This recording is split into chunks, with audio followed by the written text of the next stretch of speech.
Thank you very much, Avi, and congratulations as well. And I have not been to Dominica before. I've been to other countries in the Caribbean, and I just wanted to say it was a very sobering experience to drive here today from the airport. And I'm from Norway with my colleague Tina over there, and we're here to help support Dominica through one pathway or more to being the first climate resilient country in the planet. So I'm very honored to be here right now.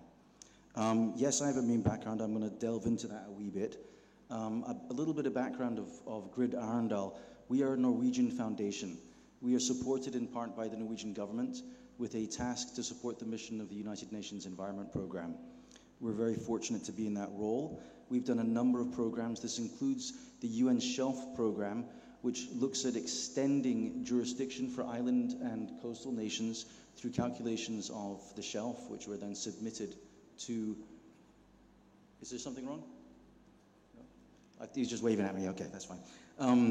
We have programs such as Many Strong Voices, which looks at networking for coastal and island communities to... All right, sorry about that. To share experiences in addressing climate change. And then the program that Tina and I work on is something called Blue Forests, which is an international program focused on harnessing the values of carbon and other ecosystem services to achieve goals in conservation and climate change through coastal and marine ecosystems. For example, mangrove forests being very important carbon sinks, etc. And then what we've built into over the past 3 years of discussions with Jan Hartke and others, including Al Binger here, and in support of Al Binger, is the Blue Guardians Initiative. And the Blue Guardians essentially sees small island developing states as the guardians of their vast ocean territories. And what we'd like to do is not just guard those areas, but help small and developing states harness the true values associated with these areas. Okay?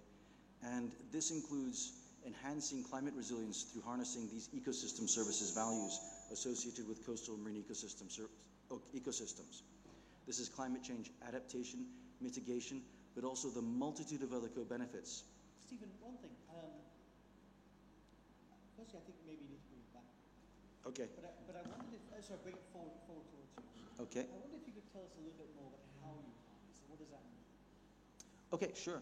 So, for example, in a number of communities in Ecuador through Conservation International, which is one of our partners there, you have local communities being able to sustainably manage mangrove ecosystems, and they do that by conservation agreements with the government, whereby they gain exclusive access to the mangrove, the red mangrove crab, which is a very lucrative fishery in Ecuador. So the communities benefit economically. The country benefits by helping to address their climate goals and their conservation goals. And other examples could be, for example, rebuilding coral reefs, which would help bring back fisheries, or establishing marine protected areas, which you could see as potential fisheries replenishment zones, and also tourism replenishment zones, as they like to go swimming in these sort of high biodiverse areas.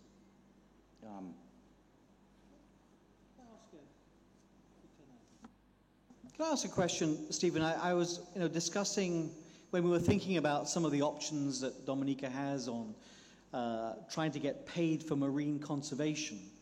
Someone remarked to me, he said that, if a fisherman catches a shark, they may get about $200 from that shark. But if actually that shark was part of a marine tourism ecosystem, that shark might be worth $10,000 over the life of that shark. Was he exaggerating? Is there an element of our economy here that we need to develop and invest more? And if so, what are the kind of things we need to do? Okay, so I would say that I think he's completely correct. We had a meeting, there was a meeting last year in Tonga where we looked at whale ecosystem services. So basically looking at the value of those whales, and I know that whales are important here for ecotourism as well, but they realize they're completely vastly important and completely misunderstood with regarding to policy and management. So there was things that were identified that needed to do to help address that. Now,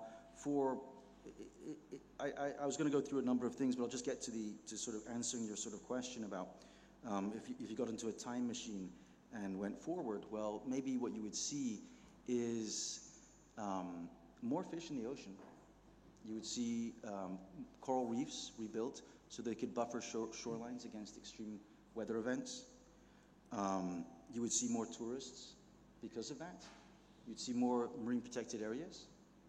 And what you wouldn't see is algae on the reefs. So algae on the reefs is there because of a multitude of impacts from your terrestrial environment.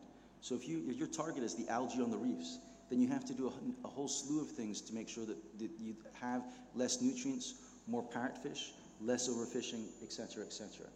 So there's a number of things that you have to sort of get there to that. Obviously, going through your country, you see you need roofs. Well, there's roofs and there's also reefs. So you could build up resiliency through your roofs, and you could build up resiliency through your reefs at the same time. Is that a bit of an answer for you?